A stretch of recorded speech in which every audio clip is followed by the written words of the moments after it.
من بعد ما مشى ليا الذوق ومشى ليا الشم وكان عندي واحد الالم حاده ماشي هي هذيك في الجسم ديالي.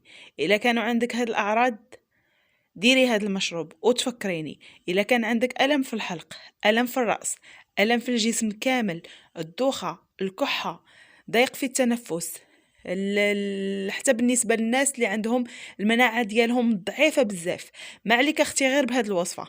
وان شاء الله بغيتكم كاملين توصلوا هاد الفيديو هذا الاكبر واكثر عدد من اللايكات باش يوصل بزاف بزاف بزاف ديال الناس، ولينا الاجر كاملين ان شاء الله، والله يشافي الجميع.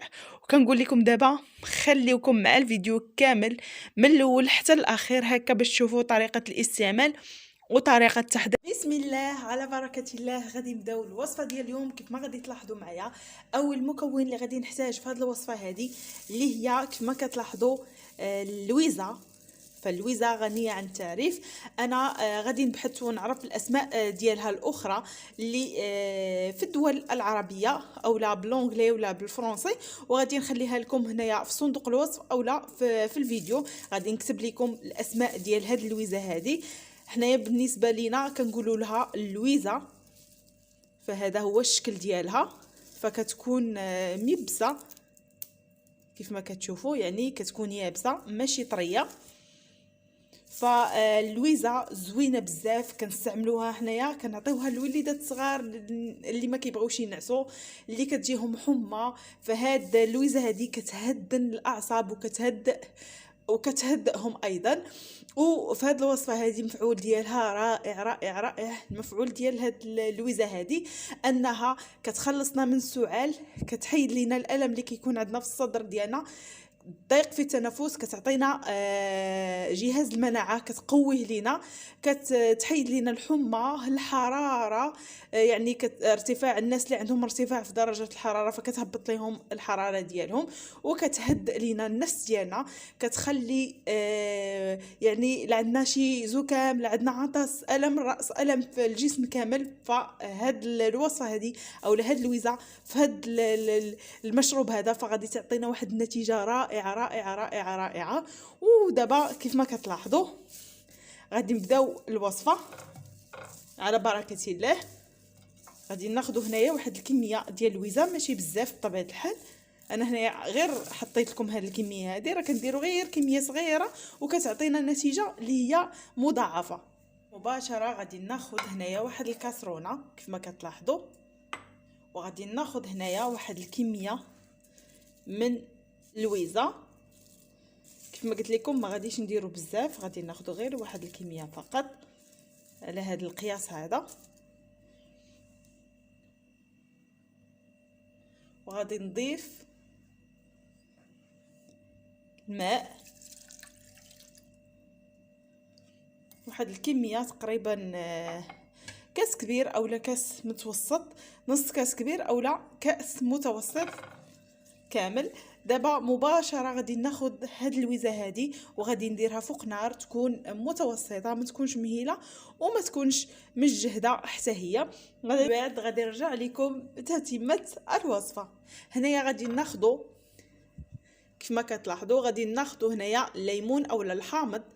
فالليمون اولا الحامض كنحضروا معكم بزاف هاد الوصفات حيت نتيجته رائعه، وكيصفي لنا الدم ديالنا، كيصفي لنا الدم ديالنا من السموم. وكيف ما كنعرفوا ان الليمون فهو غني عن التعريف ونتيجته خطيره خطيره، نتيجته هائله للجسم ديالنا، غير الناس ما كيعرفوش الفوائد ديالو. ففيه واحد الماده اللي كيف ما قلت لكم كتحيد لينا السموم من الجسم. غير في الصباح الا فقنا ودرنا واحد الكاس ديال الماء دافي اولا ساخن واحد شويه، وكنديروا واحد نصف ليمونه هكا معصره في الماء وكنشربوها، فعنده فائده كبيره كبيره كبيره كبيره للجسم ديالنا. حتى الوجه ديالكم ما كيبقاش فيه يعني هكا نمش ولا كلف، وداكشي كيصفي لينا الوجه ديالنا وكيصفي لينا الدد ديالنا من الداخل. فالليمون عنده كيف ما قلت لكم فوائد زوينه زوينه زوينه للجسم ديالنا. كيف ما كنعرفوا دابا كيف ما قلت لكم عندنا هنايا الليمون الاخضر والليمون الاصفر. فاذا توفر عندكم هذا الليمون الاخضر كيف ما قلت كنقول لكم انه عنده واحد الجهد في الجسم ديالنا، كيساعدنا اكثر في هذه الوصفه، كيعطينا نتيجه اكثر. الا كان متوفر فديروه، الا ما كانش متوفر بطبيعه الحال غادي نستعملوا هذا الليمون الاصفر حتى هو نتيجته رائعه. صافي هنا كيف ما قلت لكم غادي ناخذوا هذا الليمون هذا اولا الحامض، غادي ناخذوا منه واحد النصف ليمونه.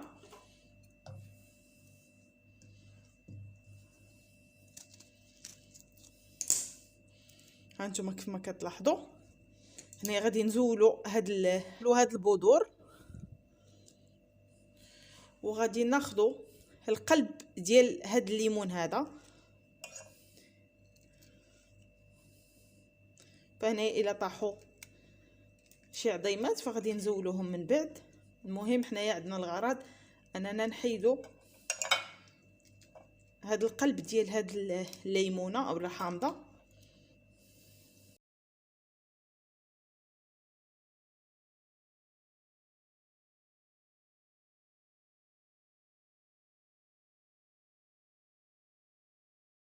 ما كتلاحظوا هنايا زولت ليها هذوك البذور ديالها. هنايا كيف ما كتلاحظوا المحلول ديالي ها هو غلا ليا. دابا ما عندي غير نطفي عليه مباشره المحلول ديالنا، فكنضيفوه وكنكونوا محيدين منه المكونات. هنا كيف ما كتلاحظوا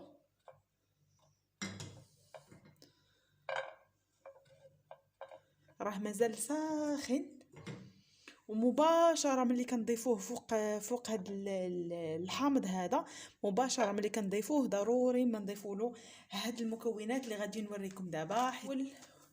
المكون اللي غادي نضيف اللي هو القرنفل اولا المسمار، فهو غني عن التعريف ومعروف بالنتيجه ديالو اللي غادي نحصلوا عليها بالنسبه للناس كيف ما قلت لكم اللي كيعانيو من الاعراض اللي ذكرت لكم، اعراض اللي كتجينا بكثره في هاد الوقيته هذه. فبزاف الناس كيعانيو من هاد المشاكل ديال السعال وديال الالم الصدر وضيق في التنفس وارتفاع درجه الحراره والالم اللي كتكون في الجسم ديالنا كامل. وهنايا بالنسبه للناس ايضا اللي عندهم جهاز المناعه ديالهم يعني ضعيف بزاف، فهاد الوصفه هذه كتقوي عفوا لهم جهاز المناعه وكتنقي ايضا الجسم ديالنا.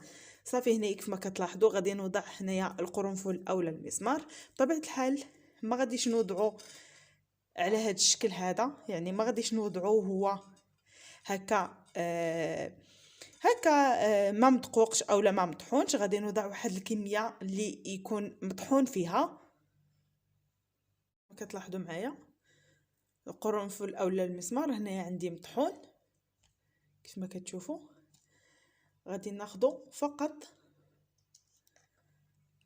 راس ملعقه، ما غاديش نقويو، غادي ناخذوا راس ملعقه كنضيفوها هكا كنحركوا. هنايا كما قلت لكم المحلول ديالنا فهو سخون، ضروري هاد المكونات ما نضيفوهم والمحلول ديالنا سخون. المكون الثاني اللي غادي نوضع في هاد الوصفه هذه كيف ما كتلاحظوا اللي هي القرفه اولا الدارسين، فهي معروفه بالقرفه اولا الدارسين في الدول العربيه. هنا غادي نحتاجوا واحد الكميه من القرفه. هنايا بالنسبه للناس اللي عندهم هاد القرفه اعواد فيضيفوا منها تقريبا قد هكا. وكيف ما كنقول لكم المحلول يكون ساخن. وبالنسبه للناس اللي ما متوفرش عندهم هاد القرفه فغادي نوضعوا قرفه مدقوقه اولا مطحونه، غادي نوضعوا منها واحد الكميه. هنايا كنفضل هاد القرفه مطحونه حيت كتعطينا نتيجه احسن. وبالنسبه للقرفه فحتى هي كنوضعوا منها غير واحد الكميه اللي هي بسيطه اولا قليله فحال القرنفل، ما كنوضعوش كميه اللي هي كثيره. وكنخلطوا بطبيعه الحال هاد المكونات. كيف ما قلت لكم المحلول ديالنا خصو يكون ساخن باش نديروه. صافي كنخلطوا مزيان مباشره. هنايا انا غير حيت كنسجل الوصفه باش بقيت فيها هاد المده، يعني كنوريكم المكون وكنشرح لكم. اما نتوما تكونوا حاطه المكونات، يعني ملي كيسخن لكم داك المحلول، فكتكبوه مباشره وكتوضعوا المكونات وكتمشيو للمكان ديالكم اولا البليصه ديالكم اللي كتنعسوا فيها اولا الفراش ديالكم ديال النوم. كتمشيو مباشره وكتاخذوا هذا المحلول هذا. بالنسبه لهذا المحلول كيفيه الاستعمال ديالو فهي جد سهله وبسيطه كيف ما كنقول لكم دائما، حيت المكونات اللي وضعنا في هذا الخليط مكونات طبيعيه، مكونات اللي كتخلصنا من المشاكل اللي كاينين في هذه الفتره هذه. ما نقولش لكم النتيجه اللي غادي تحصلوا عليها، غادي تحسوا ملي غادي تشربوه، يعني غادي تحسوا بالجسم ديالكم فيه واحد التعرق، وهذا الشيء راه عادي. حيت ضروري تنقول لكم ملي تكونوا غادي تستعملوا هذا المحلول هذا خاصكم تكونوا يعني في الفراش ديالكم هكا ومغطيين، حيت ملي كتحسوا بداك التعرق فديك الساعه الوصفه فهي كتخدم لكم وكتعطي نتيجه مضاعفه. هنا بالنسبه للوصفه ديالي كيف ما قلت لكم غادي تمشيو للفراش ديالكم وغادي تغطاو بطبيعه الحال وغادي تشربوا هذا الكاس هذا اللي حضرت معاكم وغادي تبقاو مغطيين. فما تنوضوش، حاولوا انكم تكونوا ساليتوا الشغل ديالكم كامل وفي الليل بطبيعه الحال. هذه الوصفه كنشربوها كنستعملوها في الليل، ما كنستعملوهاش بالنهار حيت ما كتعطيش نتيجه وما كتخدمش معنا. يعني كنستعملوها بالليل كنشربوها وكنتغطاو وندفاو مزيان وكنبقاو نتفرجوا اولا كنديروا شي حاجه. المهم ديك الساعه نتوما حتى يديكم نعاس على خاطركم.